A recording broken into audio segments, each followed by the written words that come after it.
When I was 15 years old, I went on my first missions trip, and it was to the Philippines. And on this missions trip, we did so many amazing things. We went to hospitals, orphanages, prisons, marketplaces. We were able to share the gospel with so many people, and it was an amazing trip. But it wasn't until the end of the trip, the third week, when I was in a very, very remote jungle in a remote island, and finally we get to this remote village. We're walking into the village, and everything and everyone stopped. They start following us. They're coming up to us. They're grabbing our hands. They want to touch our skin, especially any of the girls with blonde hair. They couldn't believe it. This blonde hair, this is crazy. What we realized is this village had never had visitors before. They had never seen Americans. They had never seen visitors. We get to the local high school and everybody gathers there. The mayor and everybody comes to the local high school to hear what the Americans have to say. There are about 1,200 people, and this is my opportunity to get up and share the good news of the gospel. And so I stand up and I'm getting ready to preach. And I see 3 boys in the back right corner turn and start to walk away. See, this was shocking to me because row 1 was pretty much on my feet and I could touch row 7. That's how close everybody was. They were trying to get as close to the Americans as they possibly could. So the whole time I'm preaching, I'm thinking about these 3 boys. Why did they leave? I finish up and so many people pray with me to trust in Jesus. And afterwards, people are hugging me and shaking my hand. But I had to get away. I had to go see where these 3 boys went. So finally, I'm able to break away from the crowd, and I walk around the right side of the school, and I get around the corner, and I see in the distance, there's this little tiny bamboo hut. I see one of the 3 boys crawl out from underneath it and come walking towards me. I go walking towards him, and I try to say hi, and he says nothing. He just grabs me by 2 of my fingers, and he pulls me to the bamboo hut. He crawls in, and I crawl in after him, and when I'm inside, I see the other 2 boys. And at first, it looks like everything was okay. One of the boys is laying on a bamboo cot, and the other one is sitting there holding his hand, rubbing it like this. Then I start to look at the bamboo cot, and then I see his legs. And I see that his legs were on backwards. And for me, it was the first time that I had ever seen anything like that. And it was very emotional, and I was taken back a little bit. But I walk up, and I sit on the ground right beside him, and I start to talk to these 3 boys. It was an awesome conversation, and they were so amazing, but the whole time we were talking, I had to ask, why did you leave? The boy laying on the cot, his name's Sherwin. I said, Sherwin, why did you leave? He said, Timmy, our principal really wants to impress the Americans, and she told me that I am not very impressive. And when he told me this, it absolutely broke my heart, because this is the kid that we're fighting for. This is the kid that needs to be on the front row. This is the kid that needs to be loved and cared for and supported. But his principal's telling him that he's not worthy. He's not worthy to see the Americans. He's not impressive. Some of my teammates come and they say, Timmy, we got a long way to travel. We gotta go. We really gotta go. And Sherwin looks at me and he says, well, you at least carry me to the Jeep. I said, of course I would. So we finally get back to the Jeep, and I set Sherwin down over the arms of his 2 friends, and I get on my knees and I pray with these 3 boys, and they put their trust in Jesus. And I look at Sherwin and I say, Sherwin, I can't wait to see you in heaven. And he looks at me and says, Kuya Timmy, which means brother Timmy, I can't wait to run with you in heaven.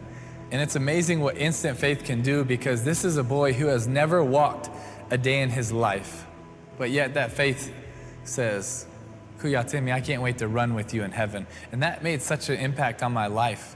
And as I was saying bye to these 3 boys, I was crying, they were crying. Then I started to think about his 2 friends and the impact that they had on me. I started to think, would I be willing to sit out if I had a sick friend from the biggest event that ever happened in my village, in my hometown, in my community? Would I be willing? Probably not. When I was his age, if I had a friend that was sick, I would be like, hey man, God bless, hope you feel better. Later. But these two friends, no matter what happened, they weren't gonna leave Sherwin's side. And that's when I started to think, this is what I wanna do with my life. I wanna play sports as long as I can, but that's just for a time. What I wanna do with my life is fight for people like Sherwin. That's why my mission statement for my foundation is what it is, to bring faith, hope, and love to those needing a brighter day in their darkest hour of need. We came up with that statement with Sherwin in mind. We want to fight for people that can't fight for themselves. So when there's someone hurting, there's one person that is sitting there holding his hand and the other person is going out getting help, like Sherwin's friends did. And it was so convicting to me. Could I be that friend? Would I stick by my friends? No matter what was happening, no matter what was going on. Could I be that friend? Would I be that friend? And let me tell you this, we need friends that are gonna stick by our side. We need friends because iron sharpens iron, so one man sharpens another. We need people to stick by us. Let me encourage you, find people in your life that no matter what, they're gonna stick by your side. They're gonna share truth with you. They're gonna share grace with you. They're gonna love you. They're gonna always have your back, just like Sherwin's friends. One thing that I love about Sherwin's two friends is that they weren't worried about being normal. They weren't worried about fitting in. They had a purpose and a passion, and that was for their friend Sherwin. You know, so many times I feel like we just wanna fit in. We want everybody to like us, and we just want to be like everybody else. But you know what that makes us if we're like everybody else? It makes us normal. It makes us average. And I don't believe that we were ever called to be normal or average. So don't worry about fitting in. If anything, when you fit in with everybody else, then you're missing out. You're missing out on having a chance to do something special, because we only have a chance to do something special if we're different than everybody else. If we go with the flow and we're just like everybody else, you know what that makes us? Just like everybody else. So I encourage you, be like Sherwin's friend. If you have a purpose, if you have a passion, then go all out. It doesn't matter what everybody's gonna say about you, because at least if you stand out, you at least have a chance to be special.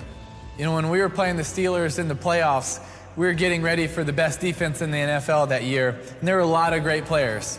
But there was one player that you always have to have your eye on, and that was Troy Polamalu, one of the best safeties to ever play the game. And he's one of the most violent, hard hitters in the NFL. So at the end of the game, we're running a zone read, and it is clutch time right now. And I'm running around the left edge, I make someone miss, and then here we go, I'm going full speed, and it's me versus Troy Polamalu, one-on-one. Boom, we have a huge collision. Both of us are falling to the ground. I'm wearing a bracelet that a girl with cancer had just gave me before the game. And as I'm falling, he pulls it and breaks it. I'm expecting him to say probably something that I wouldn't repeat, especially now, but he just looks at me and says, "Oh, Timmy, I'm so sorry, but God bless you, man." Like, I couldn't believe this is one of the hardest hitting safeties of all time. But yet, he was so different. He wasn't normal. He set an example for me that, hey, you can be competitive. You can be a hard hitter, but you can also be extremely kind. You can treat people with respect, and you can be someone that carries yourself with class. And that had such an impact on my life. I thought, wow, if he can do it, I can do that. So guys, you never know the impact that you can have on people. But I tell you what, your impact will grow when you decide not to be normal, not to fit in, not to be like everybody else, but that you can be different. You can take a step. And that doesn't mean that you have to be a freak. It just means that you have to be willing to be a little different, to show a little courage, to show a little boldness. And you never know what God will do with that. You never know what he'll do with that in your life and through you. And I encourage you, find people in your life that are gonna have your back no matter what. Because great friends, they're hard to come by, but they're special. They're special, and they get the best out of you. But let me also encourage you to do this. Be a great friend. Be a great friend. Let your friends know how much you love them and how much you care about them. Then you can share truth with them, and they can accept it. So let me encourage you. Find those friends and be that friend. because a true friend sticks closer than a brother. I hope you find those friends. God bless.